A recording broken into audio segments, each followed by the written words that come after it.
حسنت جميع خصاله صلوا عليه وآله আল্লাহ পাক রব্বুল আলামিন আমাদেরকে সপ্তাহের সর্বশ্রেষ্ঠ দিবস জুমার দিনে মসজিদে আসার জন্য বসার জন্য তৌফিক দান করেছেন। সকলে পড়ি আলহামদুলিল্লাহ। মহাগ্রন্থ আল কোরআনুল কারীমের অসংখ্য অগণিত আয়াতে কারিমা থেকে ছোট্ট একখানা আয়াতে কারিমা তিলাওয়াত করেছি। আল্লাহ পাক রব্বুল আলামিন ঘোষণা করেন, ইন্নাল্লাহা ইউহিব্বুত তাওয়াবিনা ওয়া ইউহিব্বুল মুতাতাহহিরিন। মানুষ আল্লাহ পাক রব্বুল আলামিনের দুনিয়ার ভিতরে বিচরণ করে, চলে ফেরে, হাঁটে। এই চলার সময়, বলার সময়, হাঁটার সময় অসংখ্য অগণিত ভুলের শিকার হয় মানুষ। আর এই ভুল করার পরে মানুষ যখন আল্লাহ পাক রব্বুল আলামিনের কাছে ক্ষমা চায়, ও মালিক আল্লাহ, ভুল হয়েছে, ক্ষমা করো, এই তওবা করার দ্বারা আল্লাহ পাক রব্বুল আলামিন অসংখ্য অগণিত গোলামকে আজাদ করলে যেই পরিমাণ সওয়াব হয়, আল্লাহ পাক রব্বুল আলামিন এর থেকেও বেশি খুশি হয়ে যান ওই বান্দার উপরে যে বান্দা গুনাহ করার পরে আমি আল্লাহ তাআলার কাছে ফেরত আসছে। তওবা করলে আল্লাহ তাআলা কেমন খুশি হন। মরুভূমির ভিতরে চলতে চলতে যখন কারো ঘুম এসে যায়, তখন সে বিশ্রাম নেওয়ার জন্য ঘুমায়, বসে। তো এক ব্যক্তি মরুভূমির ভিতরে চলে, বাহন হলো উট, খাবার এবং পানি, এগুলো সাথে। উটের উপর সওয়ার হয়েছে, ক্ষুধা লেগেছে, তৃষ্ণা লেগেছে, এমত অবস্থায় আবার শরীরের মধ্যে ক্লান্তি ভাব। উট থেকে নামার পরে চিন্তা করে এখনই খাবো না, খাওয়ার দরকার নাই, একটু বিশ্রাম করি, এরপরে খাবার গ্রহণ করব। এই চিন্তা করে ওই ব্যক্তি সঙ্গে সঙ্গে একটু কাত হয়, কাত হওয়ার সাথে সাথে ঘুম চলে আসে। ওই ব্যক্তি যখন ঘুমায়, ঘুম থেকে ওঠার পরে দেখে তার বাহন উট নাই। উটের সঙ্গে লাগানো ছিল খাবার এবং পানি। উট চলে গেল, তার মানে উট, খাবার এবং পানীয় সব কিছু নিয়ে উট চলে যায়। মরুভূমির ভিতরে ওই ব্যক্তি একেবারে অসহায় হয়ে পড়ে, কই যাবে, কি করবে। ডানে বামে 200 কিলোমিটারের ভিতরেও কোনো কিছু পাওয়া সম্ভব না। ওই ব্যক্তি আবার চিন্তা করে, এই মরুভূমির ভিতরে সামনে যাব, লাভ হবে না, পিছনে যাব, তাও আমি আমার গন্তব্য ফিরে পাবো না। এর আগে আমাকে মৃত্যু গ্রাস করে নিবে, আমার ইন্তেকাল হয়ে যাবে। ডানে বামে সব কিছু আমার জানা আছে, আমি কোনো দিকে গিয়ে কুল কিনারা পাবো না। এই চিন্তা করে সার্বক্ষণিক কষ্ট করার থেকে আমি মরুভূমির ভিতরে ঘুমাই যাই, যেমন আগে আমি ঘুমাইছি। এই চিন্তা করলো, হাঁটবো, কষ্ট হবে, কষ্টে কষ্টে আমি মারা যাব না, কষ্ট করতে রাজি নই। যতক্ষণ বেঁচে থাকবো, এই বিশ্রামরত অবস্থায় বেঁচে থাকবো, এরপরে আমি এই জায়গার মধ্যে মারা পড়ে যাব। এই চিন্তা মাথার ভিতরে আসে। আসার পরে বলে, এবার আমি ঘুমাই। ঘুমানোর পর যখন চোখ মেলার পরে দেখে বাহন সামনে চলে আসছে, খাবার পানীয় সহ। এই ব্যক্তির মনের ভিতরে কেমন আনন্দ হয়। এই আনন্দের কোনো শেষ আছে? কোনো শেষ নাই। কারণ কি? সে নিশ্চিত জানতো এই জায়গা আমার মরণ আসবে, এই জায়গা থেকে আমার বাঁচার কোনো উপায় নাই, সামনে গেলেও মরণ, পিছনে গেলেও মরণ, ডানে বামে সব পাশে আমার জন্য মৌত অপেক্ষা করে, আমি কোনো কুল কিনারা পাবো না, এই জায়গার মধ্যেই আমি ইন্তেকাল করে ফেলব। এই চিন্তা করে সে ঘুমায়। ঘুম থেকে ওঠার পরে দেখে উট খাবার এবং পানি নিয়ে সামনে হাজির। ওই ব্যক্তি এত খুশি হয়, এত খুশি হয়, ওই ব্যক্তির খুশির কোনো মাপকাঠি আমাদের কারো জানা আছে? কারো জানা নাই। এই পরিমাণ খুশি হয়। কোনো ব্যক্তি গুনাহ করার পরে যদি বলে আস্তাগফিরুল্লাহ, পিছনে যেই গুনাহ করছি মালিক আর এই গুনাহ করব না, এই গুনাহ থেকে এমন করে আমি তওবা করলাম, এমন গুনাহ আর কখনো করব না, সামনেও করব না, পিছনের গুনাহের জন্য মালিক রে আমি তোমার কাছে অনুতপ্ত, এই গুনাহ সামনে আর জিন্দেগির ভিতরে কখনোই সংগঠিত হবে না। ওই মরুভূমির ভিতরে ফিরে পাওয়া উট খাবার পাওয়ার পরে ওই ব্যক্তি যেই পরিমাণ খুশি হয়, এর থেকেও বেশি খুশি হয় আমার আল্লাহ তাআলা বান্দা যখন খালেস মনে তওবা করে। সুবহানাল্লাহ। এই জন্য আমরা এই কয়েকদিন আগে কুরবানি করলাম, ভুল ত্রুটি হইতেই পারে, নিয়তের ভিতরে গড়মিল হইতে পারে, গোশত খাওয়া নিয়ে গড়মিল হইতে পারে, ভাগ বটোয়ারা করা নিয়ে, বন্টন করা নিয়ে, এই সব কিছু নিয়ে যদিও আমাদের ভিতরে ভুল ত্রুটি হয়ে থাকে, তওবা করব কার কাছে? আল্লাহ তাআলার কাছে। তওবা করলে গ্রহণ করার মালিক হলেন একজন, তিনি কে? আল্লাহ। তওবা করলে তিনি কবুল করবেন, তিনি গ্রহণ করবেন। 100 বার 100 বার, কোনোবার কি নাই আমাদের সন্দেহ নাই। কবি বলেন সদকারা আগার তওবা শিকস্তি বাজ আবাজ আ। এ মুমিন বান্দা, তুমি 100 বার তওবা ভঙ্গ করছো, সমস্যা নাই, আমার কাছে তুমি আবার ফেরত আসো, আবার ফেরত আসো। তুমি আমার এই রাস্তা থেকে নৈরাশ হইও না। আমার রাস্তা থেকে যদি তুমি নৈরাশ হও, ও মুমিন, তোমাকে নৈরাশ ব্যতীত দুনিয়ার আর কেউ কোনোদিনও ভালো রাস্তা দিতে পারবে না। মুসা আলাইহিস সালামের জামানায় এক যুবক জিনা করত, এক যুবক জিনা করত। বারবার এই অপকর্ম করার জন্য ওই যুবককে বনি ইসরাইল জাতি তাদের গ্রাম থেকে, গোত্র থেকে আলাদা করে, যা যা আমাদের গ্রামের ভিতরে তোর অবস্থান করার কোনো অনুমতি নাই। দ্বিতীয়বার যদি তুমি গ্রামে ফিরে আসো, তাহলে তোমার কিন্তু মৌত সুনিশ্চিত, আমাদের হাতে তুমি মার খাবে, আমাদের এই গ্রাম থেকে অপমানিত হইয়া তুমি বের হবে, তুমি এই গ্রামের ভিতরে দ্বিতীয়বার আর কোনোদিনও প্রবেশ করবে না। মুসা আলাইহিস সালাম রাগী মানুষ ছিলেন, তার কওমের লোকজনও একটু ভিন্ন প্রকৃতির ছিলেন। তো মুসা আলাইহিস সালাম জানে না, ওই যুবককে বের করা হয়। দীর্ঘদিন পরে মুসা আলাইহিস সালামের কাছে আল্লাহ পাক রব্বুল আলামিন ওহী পাঠান, এ মুসা, যা যা ওই মরুভূমির ভিতরে গিয়ে দেখবা এক ব্যক্তির একটা লাশ আছে, ওই লাশটাকে তুমি নিয়ে আসবা। তুমি নবীর জিম্মাদারি দিলাম আমি আল্লাহ, তুমি তাকে গোসল দিবা, তুমি নিজ হাতে তাকে দাফন করবা এবং তোমার গোত্রের মানুষদের কাছে ঘোষণা করবা,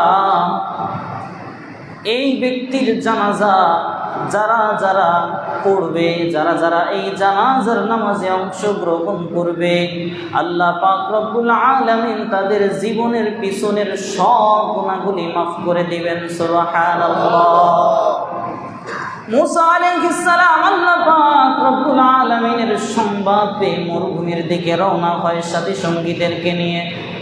গিয়ে দেখে এক যুবকের লাশ পাওয়া যায়, ওই যুবককে নিয়ে আসে, আনার পরে সুন্দর করে গোসল দেয় বড় ভক্তির সাথে এবং তাজিম করে তাকে খুব বেশি। কেন?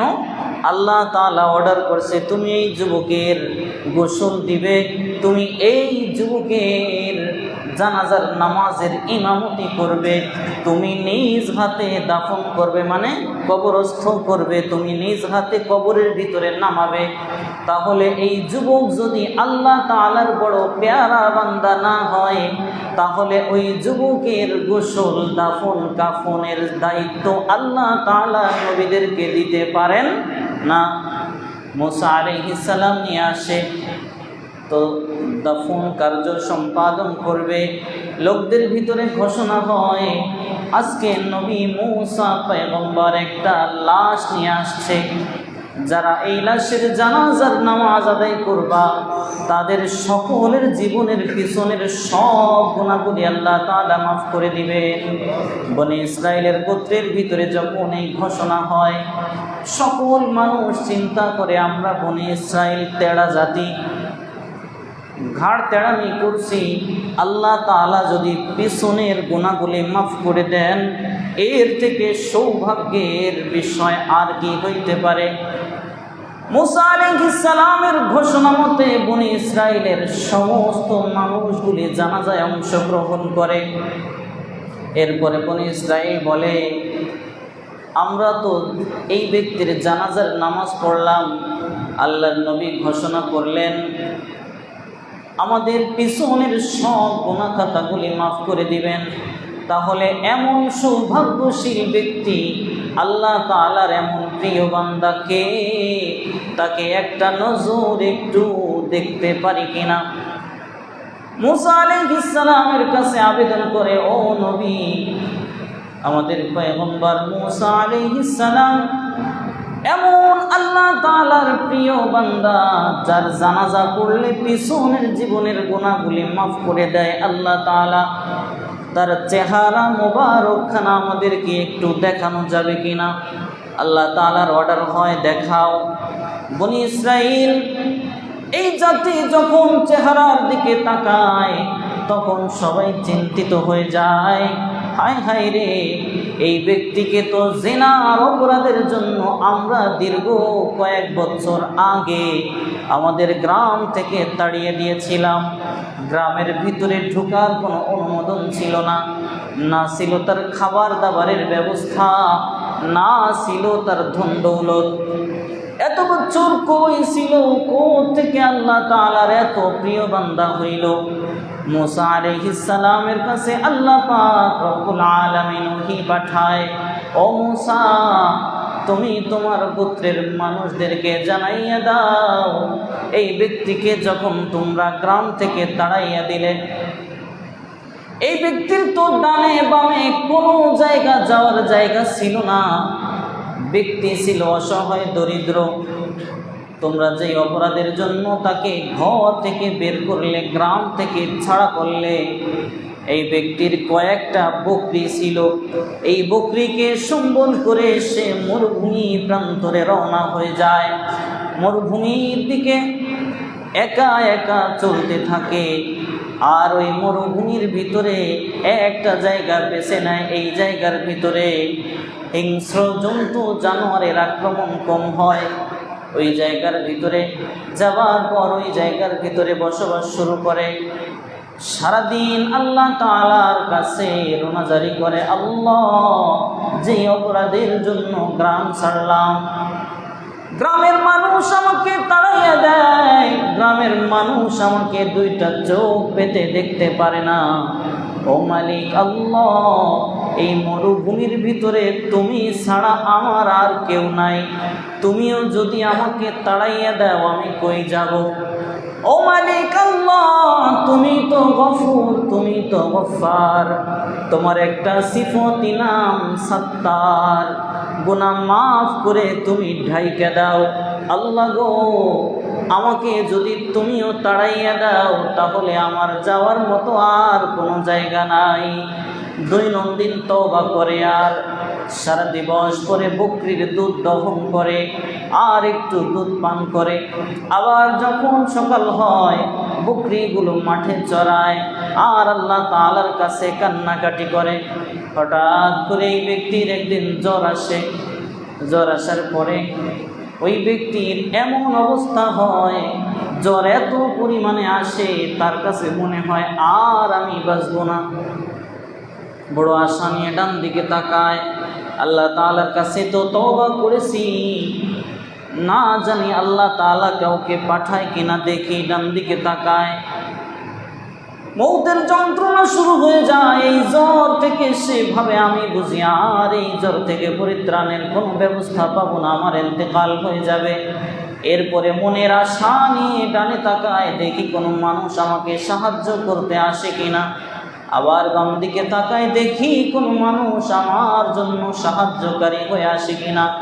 সামনে তাকায়, পিছনে তাকায়, কোনো দিকে কাউকে না দেখে নিরাশ হয়ে মনে মনে বলে, ও মালিক আল্লাহ, মানুষ যেমন আমাকে গ্রাম ছাড়া করলো, আমাকে মানুষের দল থেকে বিচ্ছিন্ন করে দিল, ও মালিক আল্লাহ, তুমিও যদি আমাকে তোমার নেককার বান্দাদের দল থেকে আলাদা করে দাও, আমি কই যাব?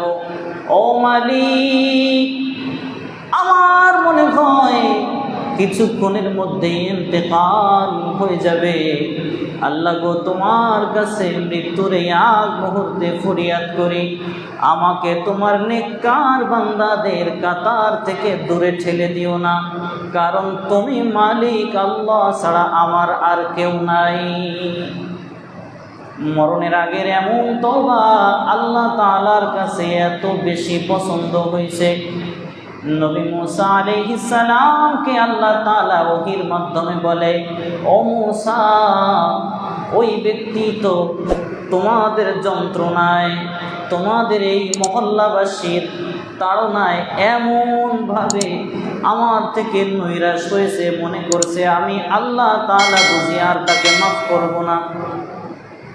সে যদি তার একার জন্য তওবা না করে গোটা বনি ইসরাইলদের জন্য দোয়া করত, আমি আল্লাহ তাআলা তার এই তওবার জন্য গোটা বনি ইসরাইলদেরকে মাফ করে দিতাম। সুবহানাল্লাহ।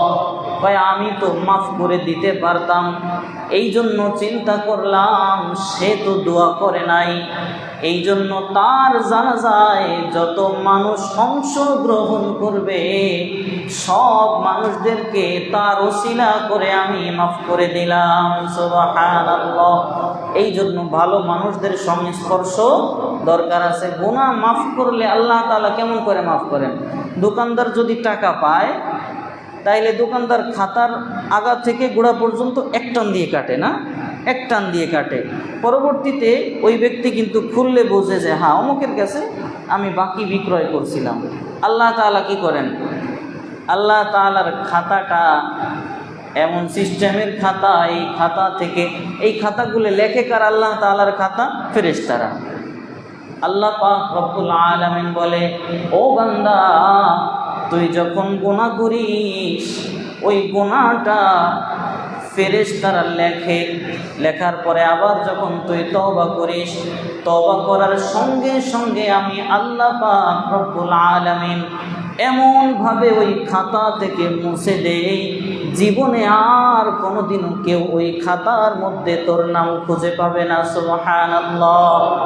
বলে শুধু তাই নেই, যেই ফেরেশতারা লেখলো ওদের মাথার ভিতরে আসে না যে অমুক ব্যক্তি খারাপ কাজ করছে, আল্লাহ পাক রব্বুল আলামিন তার হাবিবকে জানায়, ও দোস্ত, আপনি আপনার উম্মতদেরকে জানাইয়া দেন, আমি আল্লাহ পাক রব্বুল আলামিন ওই ফেরেশতাদের মাথার ভিতর থেকেও গুনাহের কাজকর্মগুলো আউট করে দেয়, আর ওরা বলতে পারবে না। সুবহানাল্লাহ। এমন কি দুনিয়ার ভিতরে এমন হয় না যে এক ব্যক্তি খারাপ কাজ করছে, আপনি তারে দেখে বলতেই পারেন না আর যে সে কি খারাপ কাজ করছিল। হ্যাঁ, আল্লাহ পাক রব্বুল আলামিন যখন বান্দার উপরে খুশি হয়, মানুষরা তাকে দেখছিল সে খারাপ কাজ করছে, সে ডাকাত ছিল, তার হাতে পিস্তল ছিল, সব কিছু দেখার পরেও একটা সময় তার লেবাস পোশাকের ভিতরে, তার আল্লাহওয়ালা হওয়ার ভিতরে এমন পরিবর্তন আসে, কোনোদিনও মানুষ তার চেহারা আকার আকৃতি দেখে বলতে পারে না সে খারাপ মানুষ ছিল। এমন হয় না? হ্যাঁ, আগে খারাপ ছিল এখন ভালো হয়েছে, এমন অসংখ্য অগণিত নজির আছে, অসংখ্য অগণিত নজির আছে, যেই নজিরগুলো দেখলে মনে হয় হায় হায় এই লোকটা কি এই কাজগুলো করতে পারছে, অসম্ভব, এটা বিশ্বাসই করা সম্ভব না। এই জন্য আমাদের যদি ভুল হয়ে যায় তাইলে আল্লাহ তাআলার কাছে ক্ষমা চাওয়া। তো আল্লাহ তাআলারই ঘোষণা, বান্দা তুমি যদি ক্ষমা চাও আমি আল্লাহ তাআলা এমনভাবে মাফ করব, খাতার থেকে গুনাহগুলো মুছে দেব। যেই ফেরেশতারা লিখছে সেই ফেরেশতাদের মাথার থেকে মুছে দেব। এই গুনাহের যত সাক্ষী ছিল সব সাক্ষীদের অন্তর থেকে আমি এই গুনাহগুলো পরিপূর্ণ আকারে মুছে দিব। বলে দেখেন, এই গুনাহের একবার আলোচনা হয়ে গেছে, 8 প্রকারের সাক্ষী থাকে বলছিলাম। একটা জমিন, একটা পা, একটা চামড়া, একটা চোখ, একটা কান। এমনভাবে আল্লাহ তাআলা আমার সাথে আপনার সাথে 8 প্রকারের সিসি ক্যামেরা দিয়ে রাখছেন, যে মসজিদের ভিতরে চারপাশে আমাদের সিসি ক্যামেরা থাকে। কেউ কিছু করলে কে করছেন, কোন মাথায় করছে, সব কিছু কী করা যায়, তদন্ত করে বের করা যায়। তো এই সিসি ক্যামেরা এক প্রকারের সিসি ক্যামেরায় যদি আমরা ডরাই, ভয় পাই, তাহলে আল্লাহ তাআলা সিসি ক্যামেরা রাখছেন আমাদের জন্য 8 প্রকার।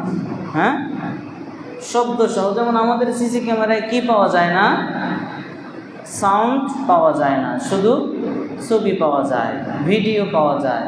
আর আল্লাহ তাআলা যে সিসি ক্যামেরাগুলো আমার সাথে আপনার সাথে ফিটিং করছেন, এই প্রত্যেকটা অডিও ভিডিও সহকারে আল্লাহ তাআলার কাছে কি করবে, রিপ্রেজেন্ট করবে। যে দেখেন এই যে সূরা ইয়াসিনের আয়াত, আল ইয়াউমা নাখতিমু আলা আফওয়াহিহিম ওয়া তুকাল্লিমুনা আইদিহিম ওয়া তাশহাদু আরজুলুহুম বিমা কানু ইয়াকসিবুন। আল্লাহ তাআলা বলেন, আল ইয়াউমা নাখতিমু আলা আফওয়াহিহিম, এ বান্দা আজকে তোমাদের মুখমণ্ডলগুলো আমি তালা মাইরে দিলাম, মোহর মাইরে দিলাম। মুখমণ্ডল, এই দুইটা ঠোঁট কি হয়ে যাবে, আটকা পড়ে যাবে।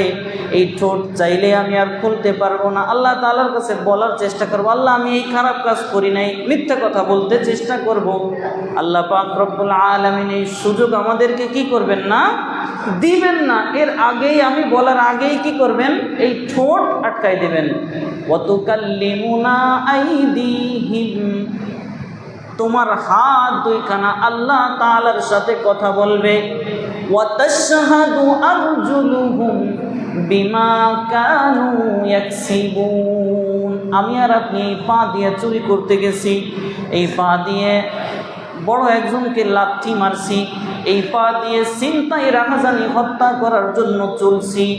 এই জন্য আল্লাহ পাক রব্বুল আলামিন এই পায়ের জবান খুলবে, পা আল্লাহ তাআলার কাছে সাক্ষ্য দিবে, আল্লাহ এই পা বড়দের দিকে উঠেছিল, এই পা দিয়ে চুরি করতে গেছে, এই পা দিয়ে অন্যায় এই কাজগুলো করেছে। সরাসরি এই আয়াতের কোনো ব্যাখ্যা বিশ্লেষণের কোনো প্রয়োজন নাই, সাবলীল তরজমা করলাম। আল ইয়াউমা নাখতিমু আলা আফওয়াহিহিম, আজকে তোমাদের জবানের ভিতরে মোহর মেরে দিলাম। ওয়া তুকাল্লিমুনা আইদিহিম, তোমাদের হাত আল্লাহ তাআলার সাথে কথা বলবে। ওয়া তাশহাদু, এবং সাক্ষ্য দিবে আরজুলুহুম, তোমাদের পাউসমূহ, তোমাদের পাউসমূহ আল্লাহ তাআলার কাছে কি করবে, সাক্ষ্য দিবে। বিমা কানু ইয়াকসিবুন, তোমরা যা কিছু করে আসছো, তোমরা যা কিছু করে আসছো এই সম্বন্ধে আল্লাহ তাআলার কাছে কি করবে, সাক্ষ্য দিবে। এই আয়াতের কোনো ব্যাখ্যা করার দরকার আছে? কোনো ব্যাখ্যার প্রয়োজন নাই। এই জন্য আল্লাহ তাআলা আমাদেরকে চোখ দিছেন, আমাদেরকে কান দিছেন, যেই কাজগুলো দেখা যায় সেই কাজগুলো আমরা কি করব, দেখব। কান দিয়েছেন, যেই বিষয়গুলো শোনার জন্য আল্লাহ তাআলা অনুমোদন দিয়েছেন ওই বিষয়গুলো আমরা শুনব। যেই বিষয় শুনতে বারণ করছেন ওই বিষয় থেকে আমরা কি করব, বিরত থাকব। ঈদ গেছে, এই জন্যই এই সপ্তাহে এই তাওবার আয়াতে কারিমা তিলাওয়াত করছি, যে অনেকেই কোরবানির কাজ শেষ করে এরপরে, আমি তো কোরবানির পরে সন্ধ্যার দিকে মাগরিবের পরে রওনা হয়েছি, তো দেখলাম বিভিন্ন জায়গায় ডিজে পার্টি হচ্ছে, বিভিন্ন জায়গায় ডিজে পার্টি হচ্ছে, বক্স বাজাচ্ছে, নাচা পিচা করতেছে। তো এই কাজগুলো তো সারা দেশে হচ্ছে। এই কাজগুলো ভালো না খারাপ? খারাপ। নাকি সন্দেহ আছে আপনাদের? এই কাজগুলো ভালো না খারাপ? নিঃসন্দেহে খারাপ, এর ভিতরে ভালোর কোনো সিটা ফুটা নাই। এই জন্য যদি আমরা কেউ এই কাজগুলো করে থাকি, আজকে জুমার দিন, সপ্তাহের সর্বশ্রেষ্ঠ দিন আজকে, আল্লাহ তাআলা 7 দিন পরে একদিন, 6 দিন পরে একদিন শুক্রবার কেন দেয়? যে বান্দা এর ভিতরে যে তুমি খারাপ কাজগুলো করছো, এই শুক্রবার দিলাম, আমি আল্লাহ তাআলার কাছে ক্ষমা চাইয়ে নিও। আমি আল্লাহ তাআলার কাছে কি কইরো? ক্ষমা চাইয়ে নিও। তুমি যদি প্রত্যেক শুক্রবারে আল্লাহ তাআলার কাছে ক্ষমা না চাও, তাহলে কিন্তু তুমি মরণের সময় তোমার উপায় থাকবে না। এই জন্য শুক্রবার মানে হচ্ছে অফারের দিন। শুক্রবার মানে অফারের দিন। এই অফারের দিন আমরা কি করব না? নষ্ট করব না। আমরা আল্লাহ তাআলার কাছে তওবা করব যে আল্লাহ, পিছনে যেই ভুলগুলো করছি আর করব না, পিছনে যেই ভুলগুলো করছি আর করব না। খালেস মনে তওবা হইতে হবে। তওবারও কতগুলো স্তর আছে। যেই কাজ করা হয়েছে সেই কাজ আর না করা, অন্তরে পরিপূর্ণভাবে লজ্জিত হওয়া, বান্দার হক সম্পর্কিত হইলে বান্দার হককে পরিশোধ করা, আল্লাহর সাথে যদি কোনো বিষয় হয়ে থাকে আল্লাহ তাআলার সাথে ওইটা নিয়ে কি করা? মাফ চেয়ে নেওয়া। এরপরে হলো আস্তাগফিরুল্লাহ, আল্লাহ আমি তোমার কাছে ক্ষমা চাই। আমি আপনার টাকা ছিনতাই করে নিয়েছি, আপনার টাকা পরিশোধ না করেই যদি আল্লাহর কাছে হাত উঠে, আল্লাহ আমারে মাফ করো, জীবনেও আল্লাহ তাআলা মাফ করবেন না। জীবনেও কি করবেন না? আল্লাহ তাআলা মাফ করবেন না। মাফ করতে ক্ষমতা রাখেন, কিন্তু আল্লাহ তাআলা বলছেন বান্দা আমি মাফ করতে পারি কিন্তু করব না।